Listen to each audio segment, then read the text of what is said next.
So I think probably everybody or most people on the call right now know me. I'll be tag teaming today with Shelley Sommer, who's kindly volunteered to help us out. We both work at INSTAR, the Institute of Arctic and Alpine Research. And today, we're going to kind of concentrate on, in this session, I guess, we're going to concentrate on sort of principles and ideas that'll help you as, I think a lot of people on this call here are content editors. So help you create effective content more easily and more frequently. So, and as many of you know, I'm working 1/3 time as a webmaster in 2014, wearing a number of hats.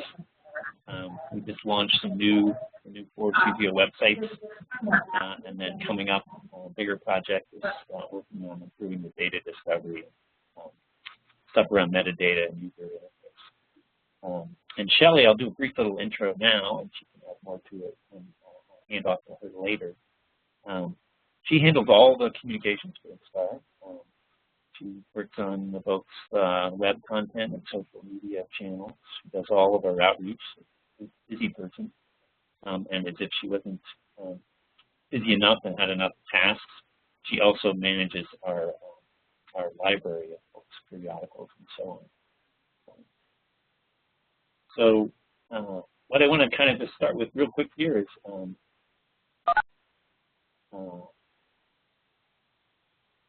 what are we actually really talking about here?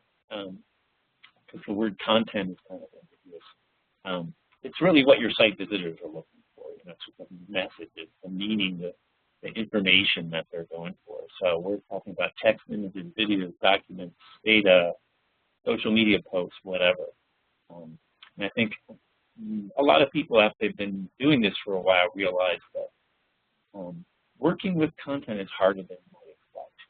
Keeping it up high quality, making frequent updates, planning for the future, all of that takes time and energy.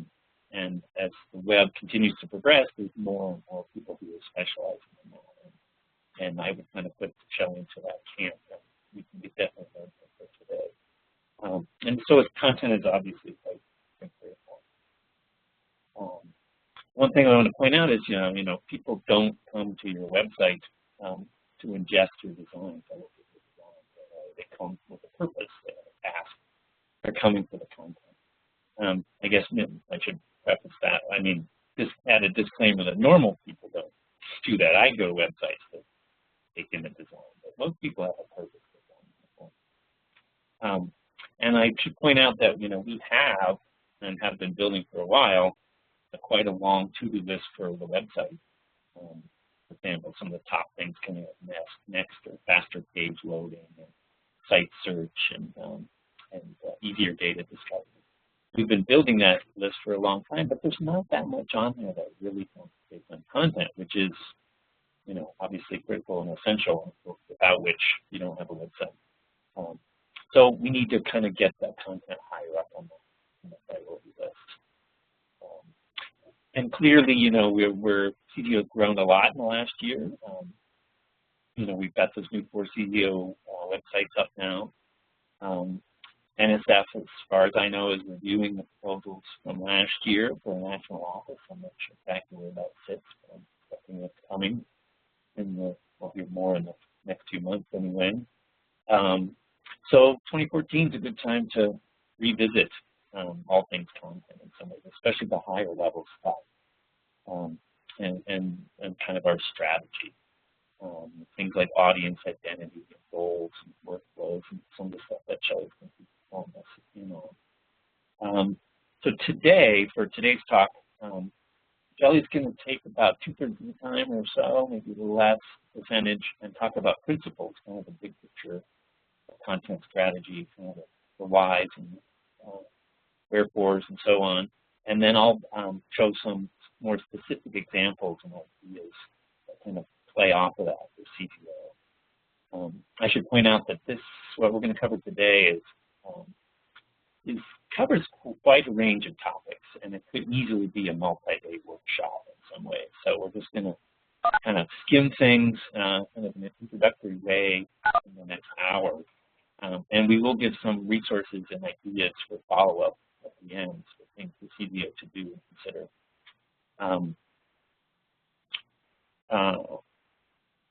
And the other thing I want to point out is that we will kind of talk about things, topics that can help CZO both in the short term, right away, and the long term, in the coming year or two.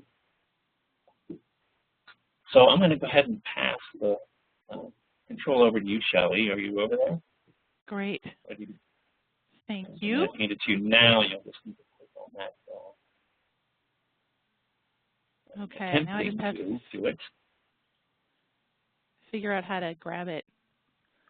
I'm attempting to give it to you, but the here we go. like maybe you have it now.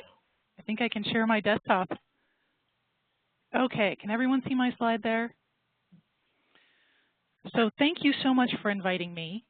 It's really nice to meet a whole bunch of. Are you I'm not seeing? seeing your desktop, but are other people seeing your desktop? Yes. Are you sharing? Okay, that's my fault. Must be hidden. Yeah. Are you seeing it?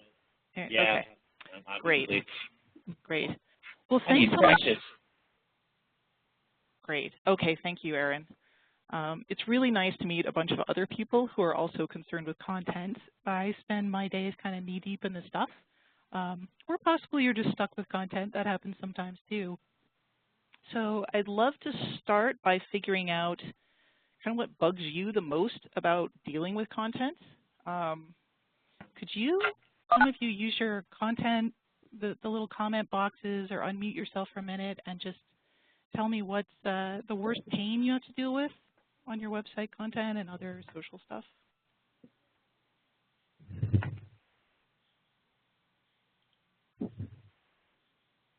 Anyone? Does everyone have enough time to do their work? Plenty of time. Feel free to pipe in. You know how to unmute yourselves. I've unmuted some of you, but you go for the green bar, hit the participant list, and then you can click on that mute button on the right-hand side of your name. You can also use the chat box if you're feeling like not talking so much. I'm going to say something. This is Miguel Leon from the CZO. I'd say one thing is having to enter things in multiple places. Like, you know, like right now, I just created a news posting and a calendar posting, and I'm going to post the same thing to Twitter. You know, so it's like, it can be a lot of duplication. Right. So repeating work is a big one. Yeah, and it makes it harder too, because if you're repeating work, then you're probably also, if one thing gets outdated, then really 3 things are getting outdated. So that makes a ton of sense. This is Erin. I would second that. I tend to post things to both to the calendar and to news in order to get it to pop up on opportunities, just to do different things within the website. So having it go different places kind of seamlessly would be lovely.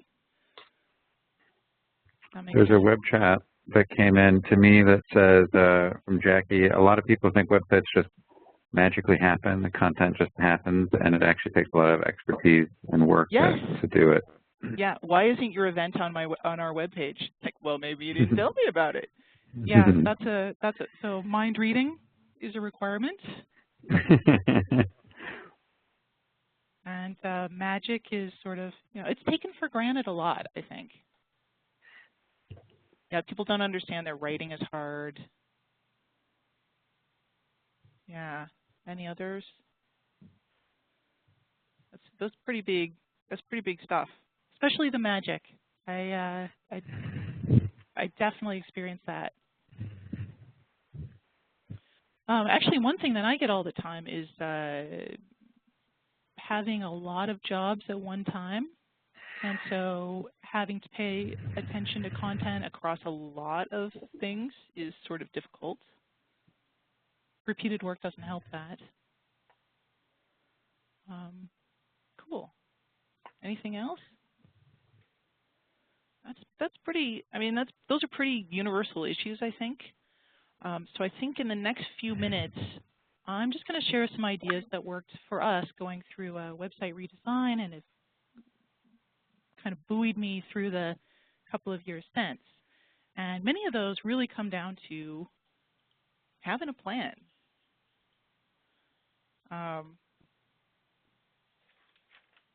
You can start from where you are if you have a plan and use your strategy to get where you need to be without wanting to kill yourself or everyone else involved. And it basically boils down to these things. This is why you need a plan. You get a better experience for your users.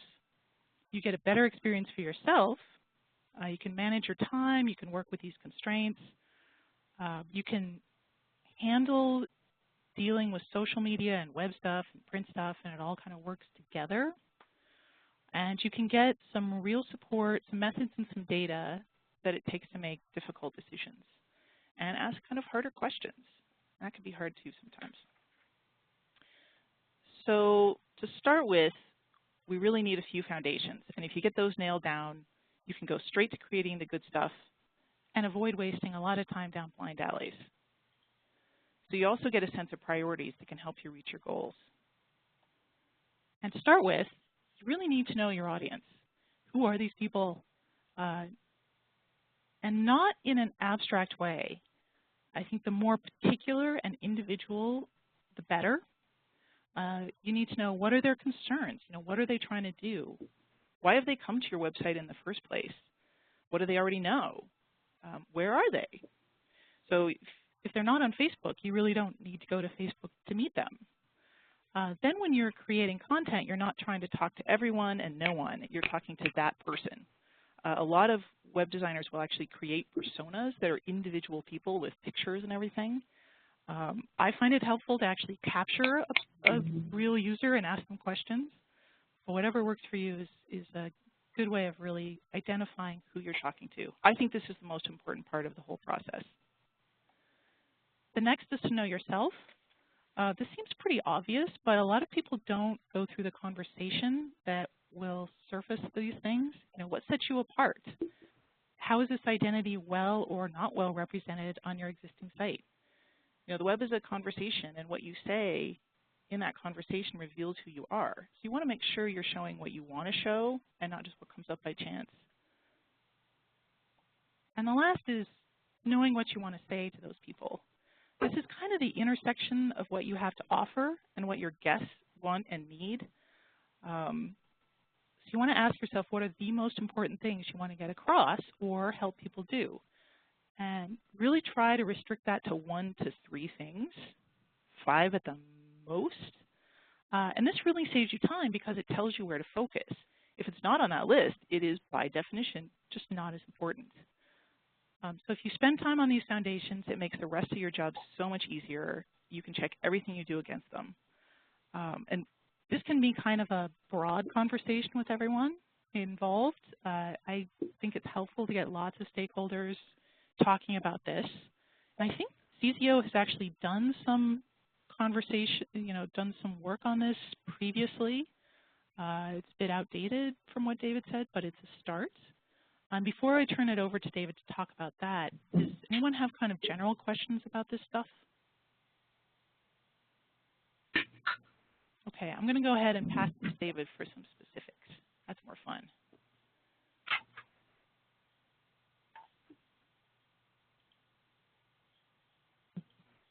And David, you should see the button. Got it.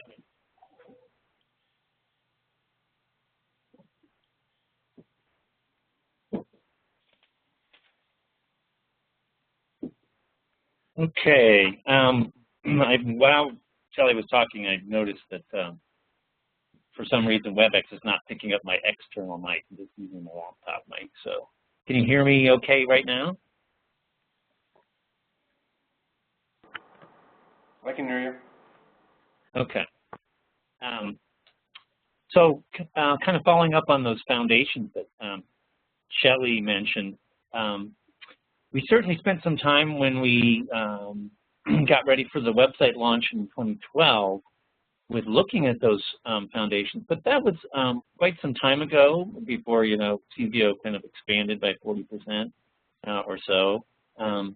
and it also was not necessarily a particularly inclusive process where we got in a lot of diverse opinions. So this is a kind of a good time coming up here as CZO moves into this sort of next bigger phase to sort of revisit some of those foundations. So I'm going to cover some of the sort of basics of the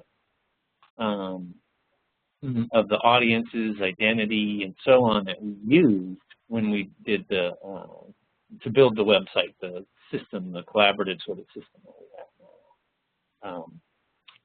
And the main three audiences that we did use were ourselves, including grad students, so CZO people, our peers, and NSF. So it was very, in some sense, inward, science-focused set of audiences, and I think that makes a lot of sense as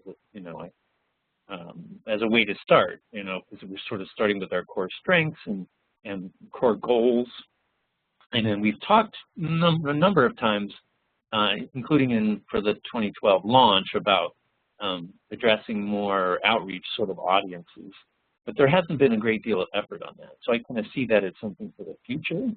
It's something that is going to require some energy and time and potentially resources, to make sure that we're both developing content and we have some design and features that would help as we might move into a more outward-facing set of audiences.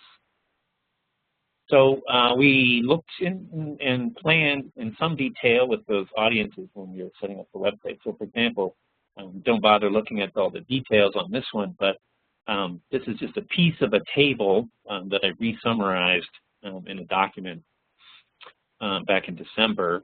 This is kind of a table that I used based on conversations and meetings we had for the website design that just gets at more details of tasks and sort of CZO goals and key messages and so on, a per audience basis for these three audiences of ourselves, peers, and NSF.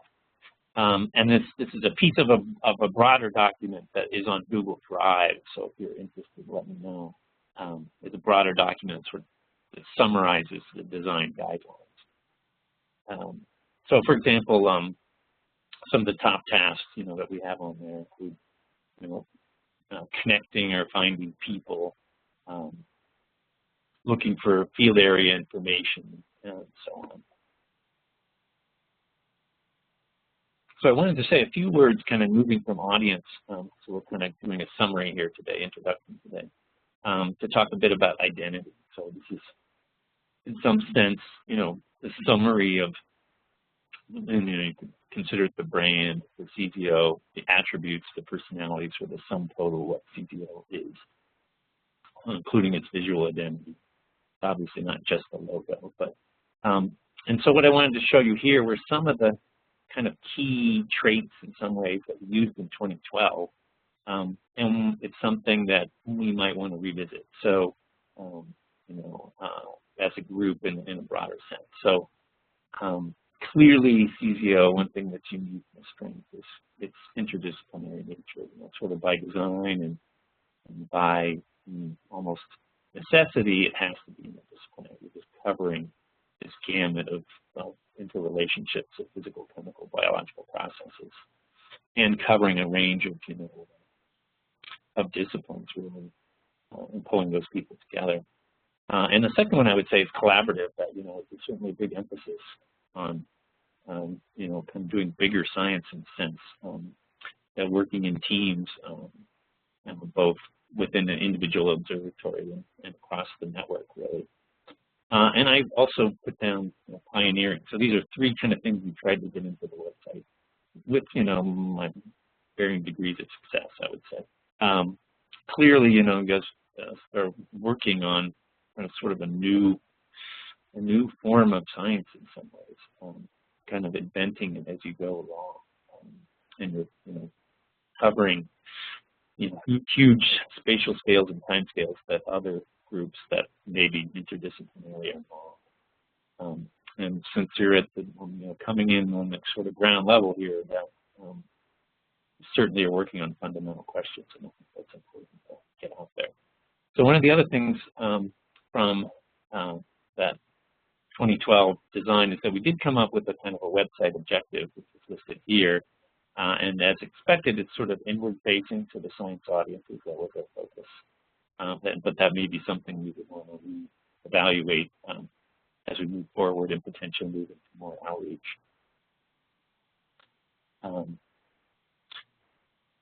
And then just a quick summary here. These are the 5 design goals we had in 2012. And some of these I think we've done pretty well on. Others could use more work, obviously. It's an ongoing process. Certainly number 3 there of integrating the CZO and interconnecting has gotten much stronger.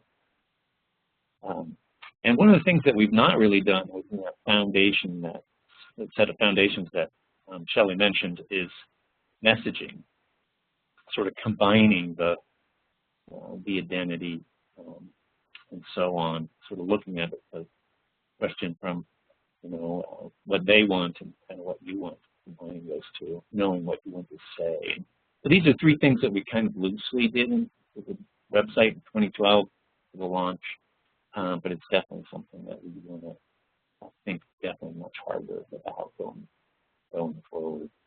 And these 3 topics certainly get at some of the strengths of CZO, but in the case of messaging, we obviously want to be realistic too, and not just aspirational. So that 3rd one is if we are really being leaders in the science, then we should tout that. But if it's not really happening, then maybe we won't be strong about that. So I'm going to go ahead and pass back to you, Shelley. If you want to hold on a minute. So was that volume okay for people?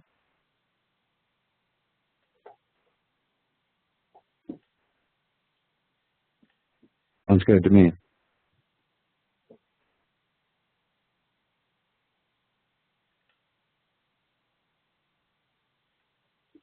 So you should have the button now, Shelley. Great, thanks, David. So hello again. So once you've had these big conversations about audience and identity and messaging, which is really probably the hardest part of the process, that's when you guys get stuck with it. So let's get into some practical tools that can help you take those discussions and actually put them into your content so they become embodied in your website and in your social. The first thing is to kind of know where you are. So the tool I like to use for this is a content inventory. All it is a spreadsheet that lists all the content that your CZO actually has online right now, and how good is it? And the social goes in here as well as the web stuff. And to make one, you basically just start on your home page, click every link until you've listed everything and looked at its condition. That quality info, some people don't just have a list of descriptions and URLs, but the quality helps decide what to work on first. This is an example of a content inventory I did a few years ago. You can kind of see I included a little stars score that's just subjective about quality. I tried to see how up to date it was. Some things were 10 years out of date. I used some color coding to see, are we going to have to fix this before we put it on the new site? Does it not belong on the new site at all? That ROT score stands for redundant, outdated, or trivial. And if it's any of those things, it just doesn't belong on your site. Feel free to take it away. So this is a really good tool if you're having that kind of repetitive work where you're entering things in multiple places. This is a great place to note those relationships, and then you can, sorry David, you can bug your programmers about it. So it'll kind of expose some of those redundancies. So the next thing is a editorial calendar. Kind of similar to what a newspaper does. This just keeps you on course. It helps you not be surprised by things that are coming up in your year. For us, that's things like AGU. You probably want to put some stuff around AGU. If student research is important to you and you're having to report on that, a couple times a year, it kind of makes sense to go through and see which students are there and which have gone. Again, this does not have to be fancy. My spreadsheet has 2 columns. It's sort of the month and what I want to happen in that month. And you can use any kind of to-do list that works for you. the nice thing about this, not only does it keep you on track and make sure that your content appears in a way that's helpful to you, but it also demonstrates your identity and helps your audiences by showing balance. You know, I like to make sure I show the full diversity of our science and not just, I don't know, hydrology or something. It's really easy to show just whatever news kind of floats in, but you run into danger of getting into kind of a skewed view of your organization. So I try to show gender balance in our researchers when we write stories. I try to show scientists at different points in their careers. And I think that helps make potential students understand how we really work and not gives us a kind of bad picture. The last tool that I use is a voice and tone guide. This is something most of your users will never notice, but your style is reflected in the kinds of things you say. And it has a big effect on trust from your audience. So it helps to actually think about the right conversational level that will reach your audience and really reflect the personalities of your researchers. So this is where knowing your audience and your identity becomes pretty key, because if you don't have that spelled out, you really can't do this. Technically, your voice is the part that doesn't change. Your tone can change depending on who you're talking to or what situation you're in. For example, you might be funny in social media posts, but not in your news stories. So that's a different tone. An easy way to do this is to write down some this, not that statements. For instance, if you want a formal tone to appeal to your audiences, you might want to be formal but not stuffy. On social media for Instar, we want to be funny but not sarcastic. And that's kind of a tough one for me because my default setting is sarcastic. So, you know, it helps that I have this guide and I can just check it. The other helpful thing is to collect, sometimes those adjectives can be fairly abstract. So it helps if you collect positive and negative examples to show what you really mean. Best in the business at doing this is MailChimp. They are the online newsletter people, and they have opened this voiceandtone.com as their guide. You can see it. It's open to the public, and it is fabulous. They go through every single kind of content that they have, and they spell out what their users are trying to do at that moment, how they're probably feeling about it, and then what kinds of voice and tone to use or not use to support their users. I mean, it's way overkill. This is nothing that we'll ever put together, but it really shows you how that kind of tool is put together, and it's just inspirational. So that's kind of a few simple tools. They're not fancy, but they really help to translate that audience identity and messaging into manageable work.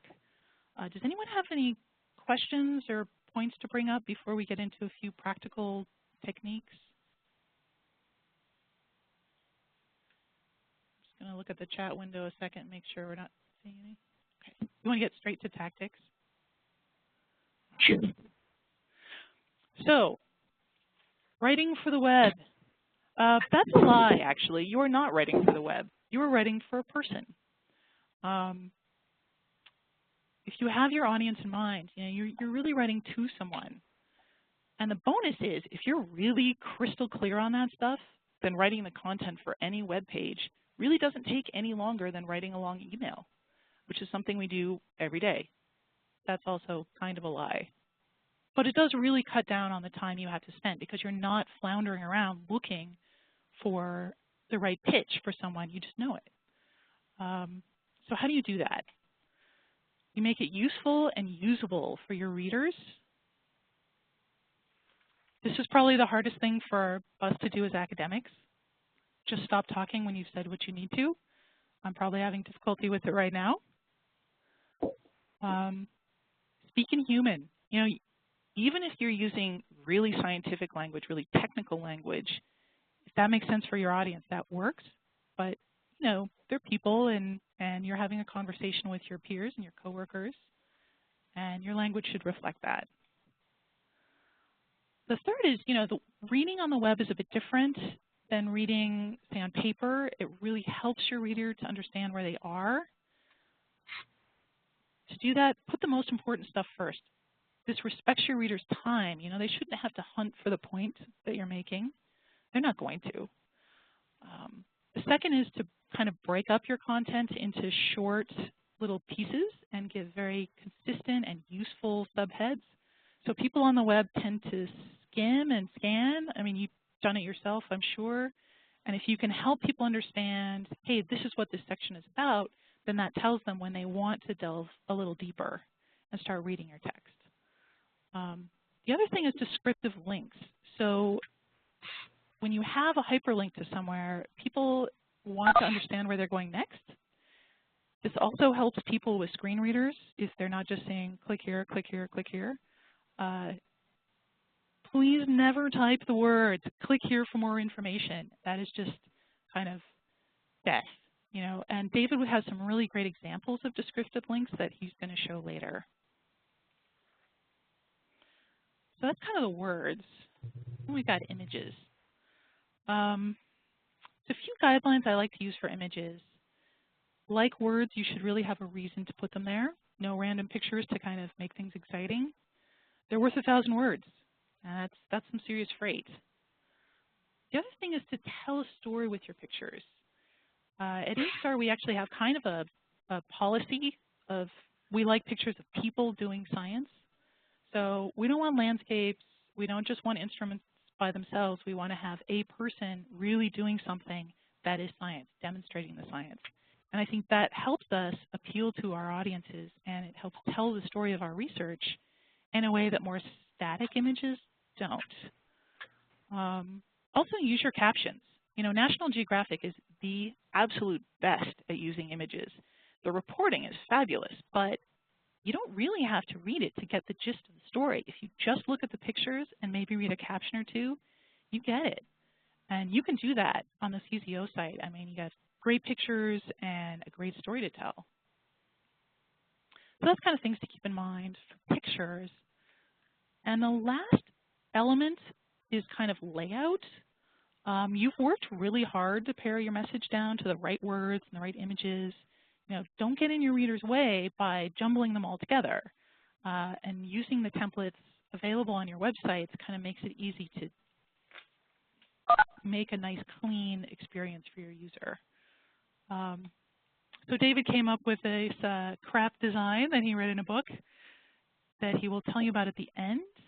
And this is using some really basic design principles to make things clear for your reader. Contrast means that elements on your page should either be the same or really pretty different. I mean, making them a tiny bit different just confuses people. Repetition means keeping a consistent format for things that are the same. So if you have a bunch of news items or data sets, they should look consistent, and this helps people understand that they're part of the same set of things. Lining things up gives clarity. Then there's proximity. If we see things next to each other, we make a connection in our mind that those things are related. So put things that are related close together. If they're not related, keep them far apart. I mean, the principles basically boil down to keeping it simple. I think sometimes people worry about their pages looking all the same, but really don't. You know, your reader would rather understand you clearly, and they can do that. And we'll just let the design stand out. The other thing is if you see a summary field, use it. If your web template will allow you to put in an initial couple of sentences to help people scan your content quickly and decide what they want to delve into, that can be really helpful. Even if you have very technical content, having a couple of sentences that just says, this is what this is about, can really help them decide whether or not to read it. There's actually a quote that I markered up on my wall that says, good design is a form of kindness. And you want to be kind to your users. If you're helping them do or understand what they want to do understand, they will come back to you. And that's kind of the tactics that I use. David has some really good examples of all these things that he's going to go through. Before I move over, are there questions on any of the general stuff?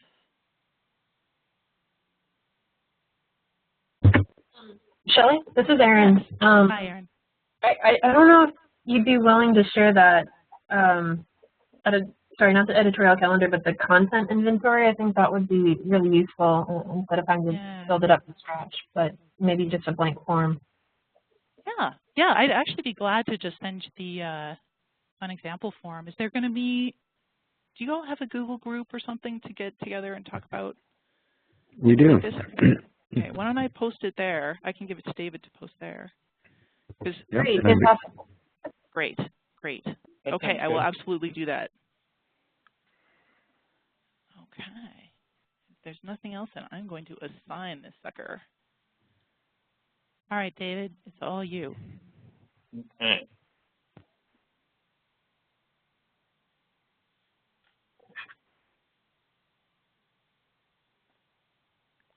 Okay, so I'm going to follow up, as Shelley said, by sort of showing some examples from CZO that illustrate these main points about writing for the web, working with your images, working with templates, and so on. So just a quick review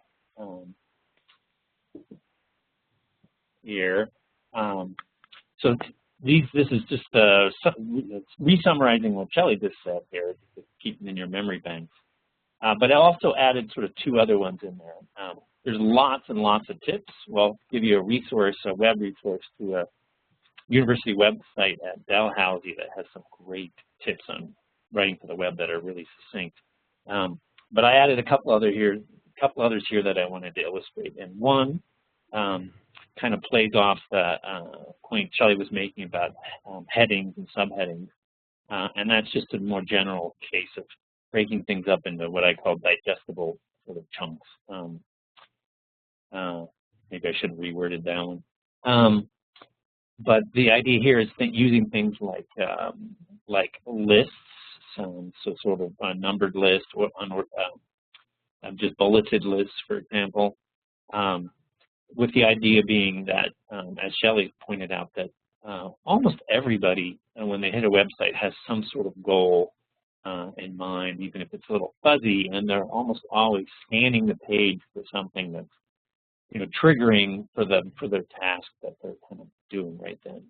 And they're skimming and deciding where they're going to enter the page to read it before and people actually kind of switch modes. That your brain is sort of in a skim mode on the web, and then it's in a kind of more read mode, which you might stay in for, like 5 page lengths if it's some really, really good blog post or story or something. And then the last one I wanted to put on there, that provide a next step. So this is in web design speak, you might hear people call it a call to action. So the idea here is that you're giving your visitor kind of a next step, and since you're designing things, and just by putting content on a page, you are by definition designing. So you can help guide the experience for your visitor. And you probably have something in mind, or if you pause for a moment, you'll think of kind of what you want them to do next, what actions you might want them to take. So, as you're working on a piece of content, a news story, for example, you're obviously going to think about who the audience is. You're going to think about sort of your goals. You're going to think about what that audience is, how they're coming to your news.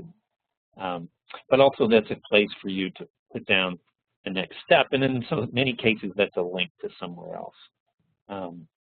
It may be some kind of overt link. In some cases, the system that we have set up for you will provide some default next steps, but you might want to have something stronger. So, for example, in the case of news, you can choose related news items and they would show up. So that might be a next step. If you've got several news items that are on the same topic, the person might be interested in the topic and they might move on. So we're going to also talk about, of course, the other topics that Shelley mentioned about sort of visual design, this concept of crappy visual design, which I read in a book a long time ago, but this is always stuck because it's clever and it actually works, as well as images. And what I'm going to do is I'm going to go through with examples. I just picked out examples from each CZO and tried to balance them for writing and visual design, images, and so on. So I just sort of picked things to sort of fill gaps there. But on the right-hand side of your screen, you should see the switcher that we worked on kind of as a team in a lot of ways and got great feedback from you all.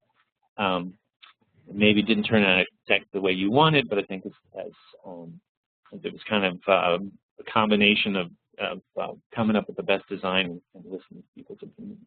But I just put it up here at 1 to let you know that I'll be stepping through that list in that order.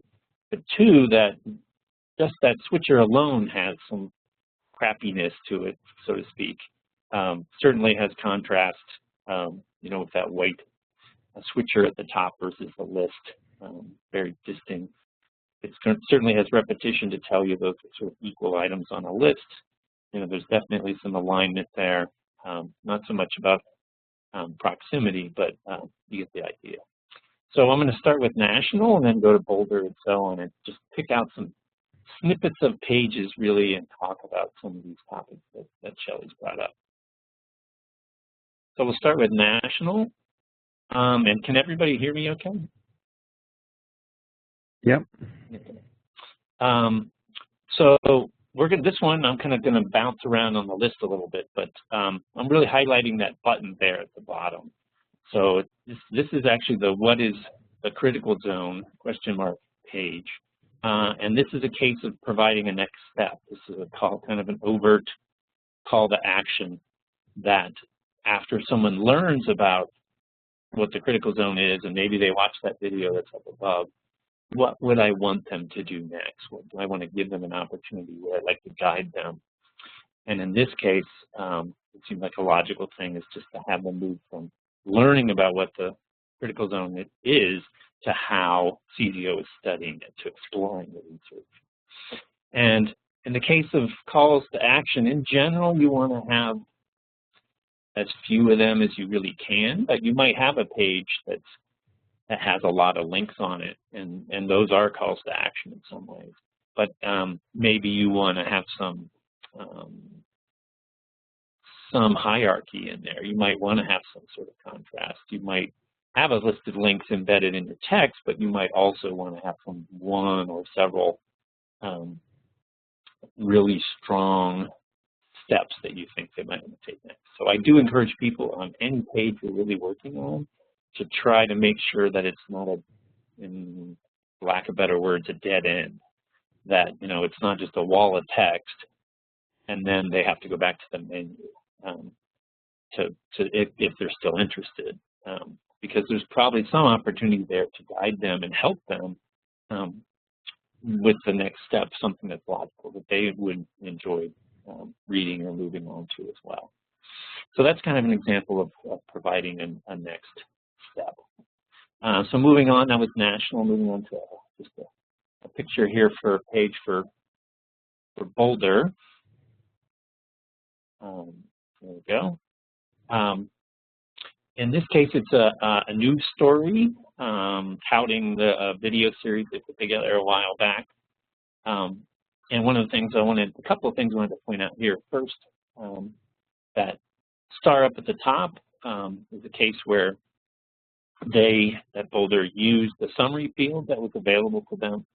So it does give a kind of an overview there of what this news item is going to discuss. Kind of set a little bit of a tone there about exploration and so on. But the other thing to point out is that, especially in the case of news, that summary that's showing up there also gets used on news listings. And it's your chance to really hone a little bit of a summary in a couple sentences or less that can entice a reader to come through and have these kind of deeper expectations when they arrive on the detailed news article page. In the case of news, if you don't put in that summary, you will get a truncated certain number of characters that are the first bit of text in your news story. And that doesn't always work so well. Depends on the lead that you write, but if you can actually craft a summary, that usually tends to work better. And it's going to show up in multiple pages, so your summary kind of pays off in some sense. It doesn't just get used here. And then also I wanted to point out that what you can't really see is that there's a whole series of videos lower on this screen I'm not going to scroll it now, but and those videos are really set up well as far as sort of repetition and alignment, sort of getting at that CRAP design. It's really clear that, like, here's the introductory set. It's a playlist. There's actually multiple videos there. There's 6, I think. Yeah, 1 out of 6 it says. And then you can go down to the next one. So it's really clear if you want to watch a bunch of videos. In this case, what you're seeing is 11 videos alone, with 1 of 6 and 1 of 5 for the one down below there about data. And even the thumbnails that are being used here are kind of telling the story pretty well. And as Shelley said, that in the case of INSTAR's website, there's a real strong guidance of trying to make sure images, as many images as possible, have people doing research in them, and that definitely creates that sense of participation and exploration. Not just a picture of in this case, if you had the same picture without Suzanne there, it would have a totally different feel to it. So that was kind of a couple of key points pulled out of an example for Boulder. And now I'm going to grab one for Calhoun. And this one gets at images. And one of the things I liked about this, I've forgotten exactly which page this one is on. I think it's related to infrastructure or maybe research. But this is definitely a case of images helping tell a story, especially with the captions that are there.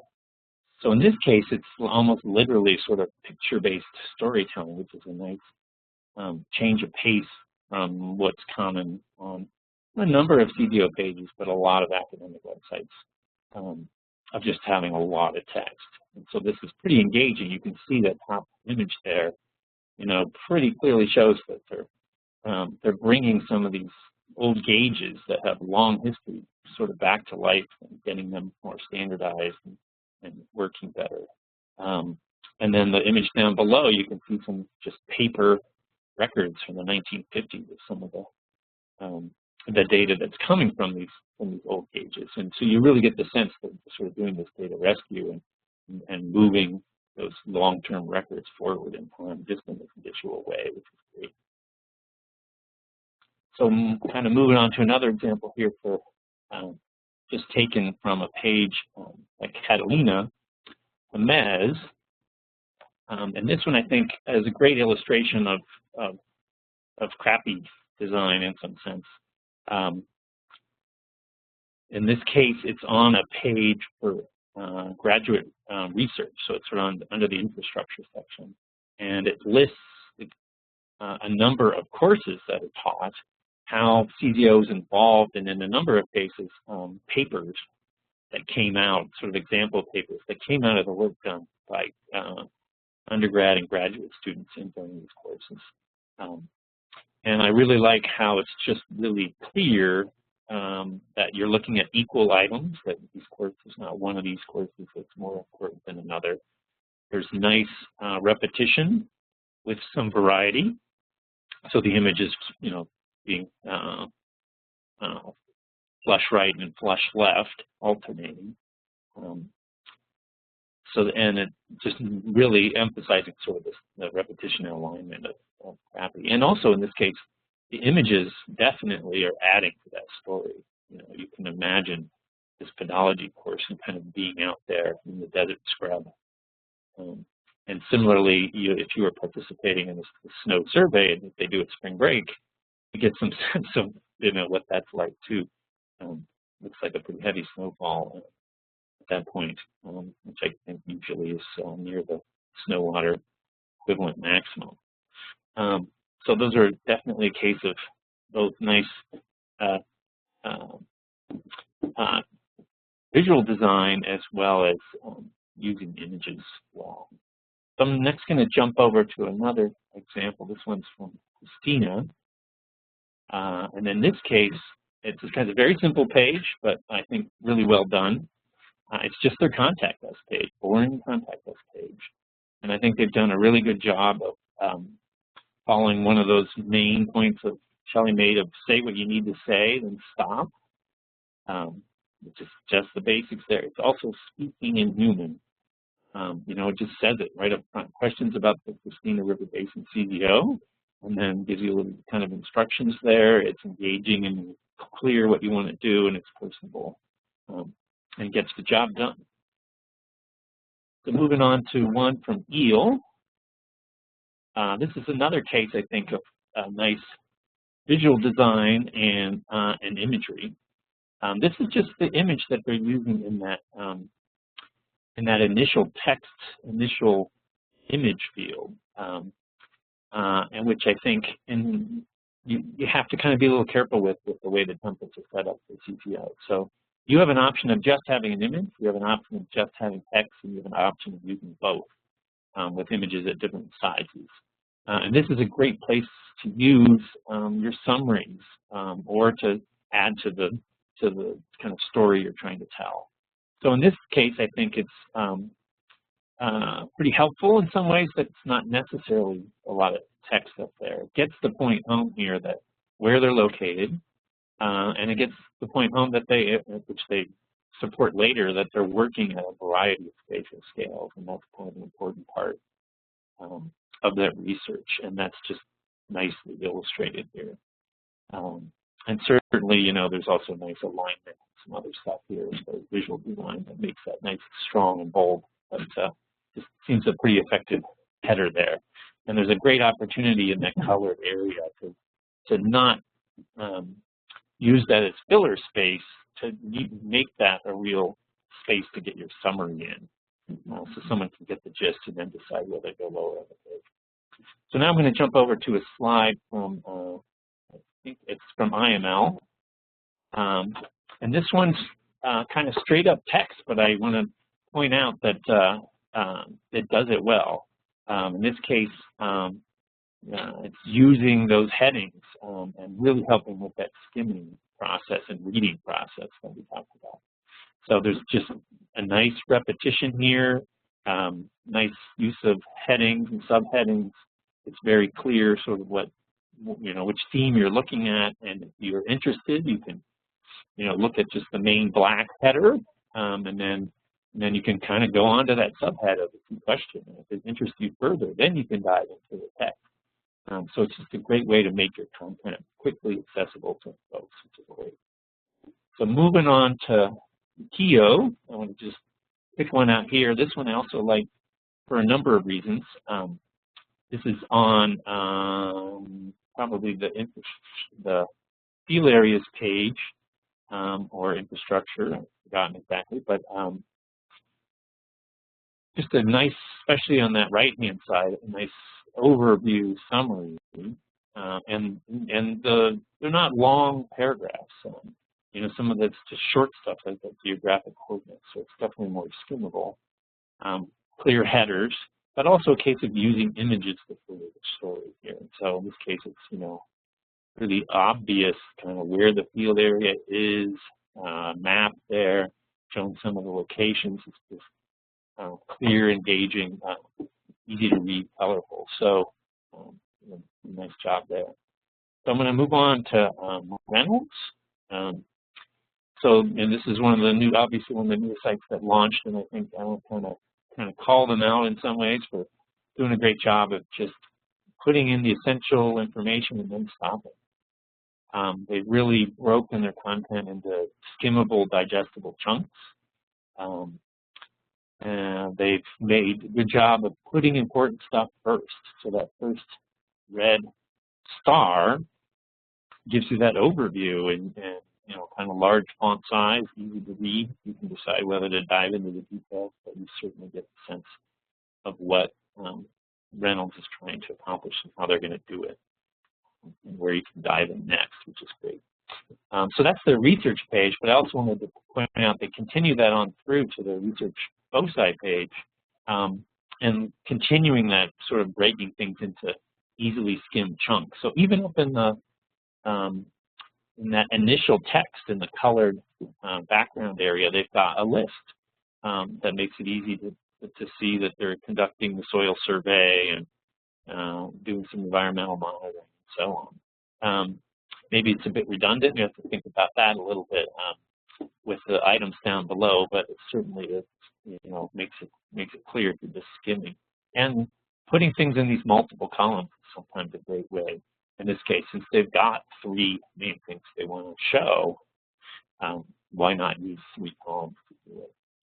It just makes that really clear, especially when you use headers and bullets and so on to make that really easy to get through. Not just get through, but to engage and figure out kind of what's interests you and whether you want to skim the whole thing. So moving on to this case, Shale Hills, and then I'll kind of move into a conclusion here. In the case of Shale Hills, I wanted to point out here, just like this, a case of just a single image.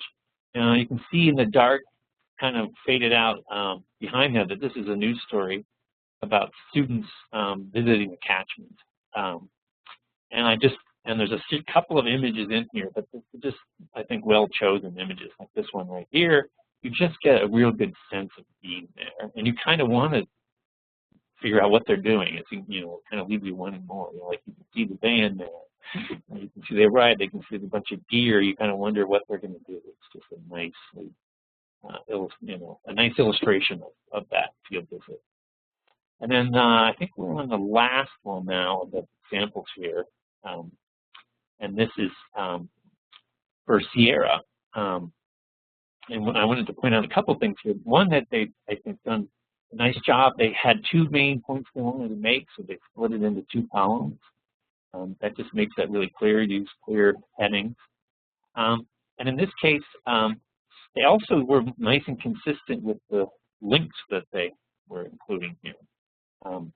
They used the sort of same strategy of sort of nouns, so that there's that repetition sort of consistency. So if you're skimming it, you can really get some sense of what you could go to next, which is quite nice. And in the subject of writing links, I should point out that you want to keep them short, but it's also true that people tend to click links that are 3, sometimes up to 7 words long, more often than short set of links, and especially things that are like click here links that, as Shelley said, we should just try to avoid wherever possible. So keep in mind that one of the things you're really trying to do with the links is set an expectation of where people are going to go, and then make sure that that's met when they end up there. So the more you can do that, the better. In this case, Sierra also did a nice job with layout of adding some supporting images to sort of anchor the bottom of those sections as well. So to kind of start to conclude, the conclusion here, about 5 minutes or a little less, we should be done. I think we're a little bit past the hour, so finish this up quick. But I want to talk a bit about some resources that are available to you and future plans. So this is the last section here in the last couple of minutes. And I want to just sort of refresh everyone's memory what's available to them now, what we might work on the future, and how we can take some of this kind of advice and foundation structure that Shelley provided to help us move forward. So first, just a reminder to everybody who's a web editor that, as you're in this content management system, there are 2 fields pretty much for most entries that give you instructions if you've sort of forgotten, haven't maybe entered a new story for a while. And there's also, in some cases, a content tips field, which gives you more specific information in many cases about the item that you're filling out. So, for example, if you're filling out a page that's your research foci, for example, it'll give you suggestions and ideas on topics that you might want to consider putting in there. Not a requirement, but there's definitely some sort of tips and instructions there. And then, of course, there's a series of video screencasts that will probably be adding more to those. That's missing things like data sets we need to put in there. And then this last round of work on the content with the launch for new websites. There's several documents that we've got up in Google Drive that can help as well. And we're going to be using those, I hope, in the future to have a more obvious and easier to use user's guide, which I'll talk about in a moment. But I also wanted to point out, I think it's about 4 key external resources you might want to look into. So there's a great book on content strategy. It's short, gets to the point, has great examples by Christine Halverson and Melissa Brock. There's a great website. It's only 8 pages long, but it's really succinct, hits the key points. That's the one from Dalhousie that I mentioned. There's a fantastic short book that's just an enjoyable read, extremely distilled. You can read it in a plane flight across, the U.S. We're going from coast to coast. It's a pretty short read, and it's just very valuable to anybody working on websites. And then finally, the CRAP design that I've been talking about, that's actually put together by Robin Williams, no relationship to the actor, this is a woman. And she's got this great book filled with examples that really can take someone who maybe doesn't have a lot of background in anything related to graphic design or art and give you those skills to creating visually pleasing, effective sort of layouts.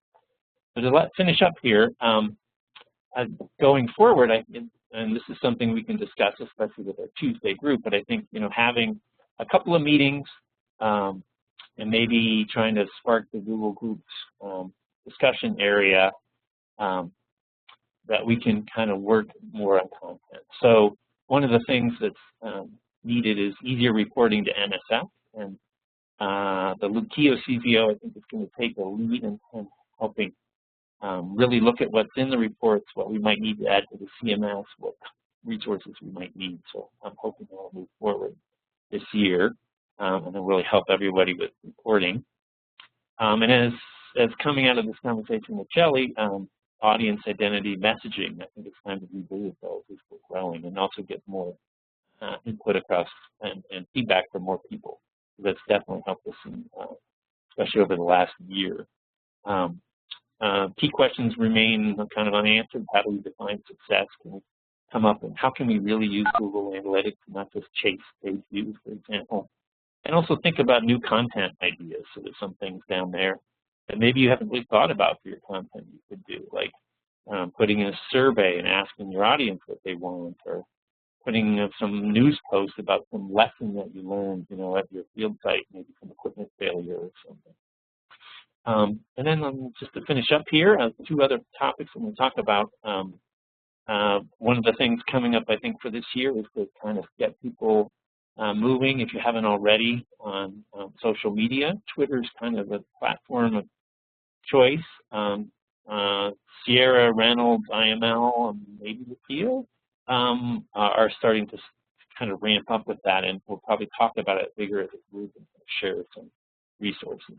And in the future, we might move into some other platforms, but I think we want to get good at one of them first and then move forward. And then, as I mentioned before, I think longer term, we want to kind of pull together some of the training resources we have and stuff into a more coherent online document that might have the screencasts and maybe some discussions that pulls together both communications for the front end part of the website as well as the back end and how-to guide.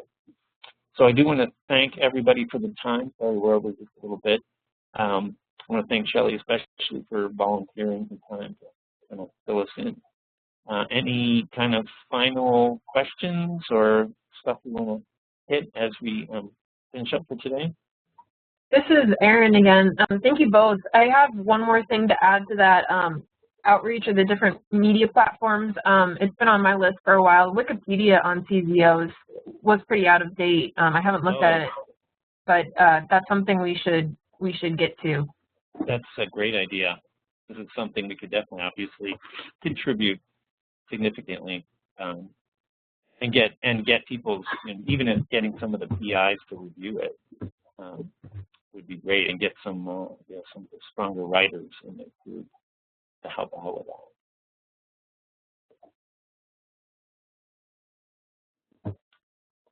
So I think looking forward, we definitely want to have a few meetings and kind of continue this and get content a little more in the fore in 2014 and get some resources for that too. So I'm kind of working some possibilities, and I think maybe Lukio with the reporting that will help as well.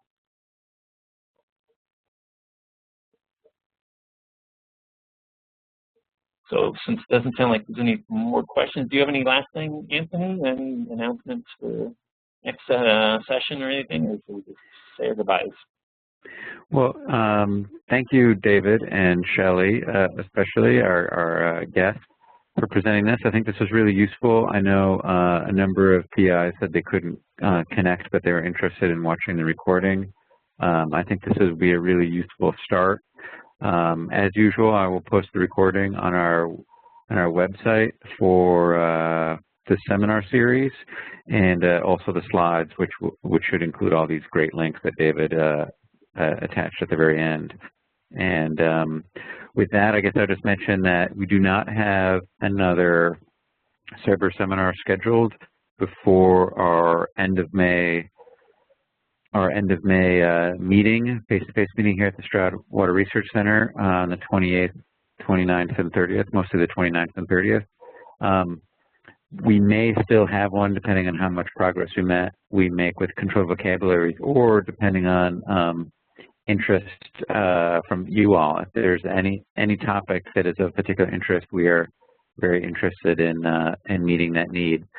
But anyways, in the next day or so, I'll be sending out information about the IMC, essentially where to book hotel rooms, registration form in Google Doc or something like that, so we can begin to get an idea of who's going to be all coming, etc.